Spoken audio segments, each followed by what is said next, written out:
జిల్లా చొప్పదండిలో మట్టి మాఫియా రెచ్చిపోతోందని మాజీ ఎమ్మెల్యే సుంకె రవిశంకర్ మండిపడ్డారు. అధికార పార్టీ అండదండలతో 70 చెరువుల్లో యథేచ్ఛగా మట్టి దోపిడీ సాగుతోందని అన్నారు. ఈ అక్రమాలకు సహకరించినందుకు స్థానిక ఎమ్మెల్యేకు 16 కోట్ల రూపాయల ముడుపులు ముట్టాయని ఆరోపించారు. తక్షణమే చర్యలు తీసుకోవాలని అధికారులను కోరారు.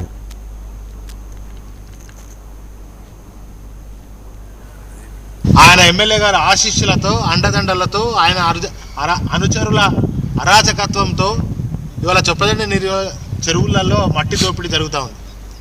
మట్టి బుక్కుతున్నారు కనుక ఇది పర్యవేక్షణ లోపం కారణం చేత అవినీతిదారుల దోపిడీ డైరెక్ట్ ఎమ్మెల్యే మరి దాదాపు 16 నుంచి 18 కోట్లు తీసుకొని ఆయన అనుచరులతోటి మండలానికో 2-3 అనుచరులను పెట్టుకొని ఒకవేళ చెరువు కాడికి ఎవరైనా వచ్చి ఓ విలేకరు వచ్చి అడిగితే కూడా లేకపోతే ఎవరైనా వచ్చి వేరే పార్టీ ఏ నాయకుడు వచ్చి అడిగినా కూడా వాళ్ళని బెదిరించి సంపుతామని కూడా ఇలా బెదిరిస్తున్నటువంటి పరిస్థితి. మరి చొప్పదండి రౌడీల రాజ్యం నడుస్తుంది సత్యం నాయకత్వంలో. కనుక వెంటనే నేను గౌరవ సిపి గారికి అదేవిధంగా కలెక్టర్ గారికి ఇప్పుడే మాట్లాడడం జరిగింది. దీన్ని వెంటనే ఇరిగేషన్ అధికారులతో కూడా మాట్లాడింది.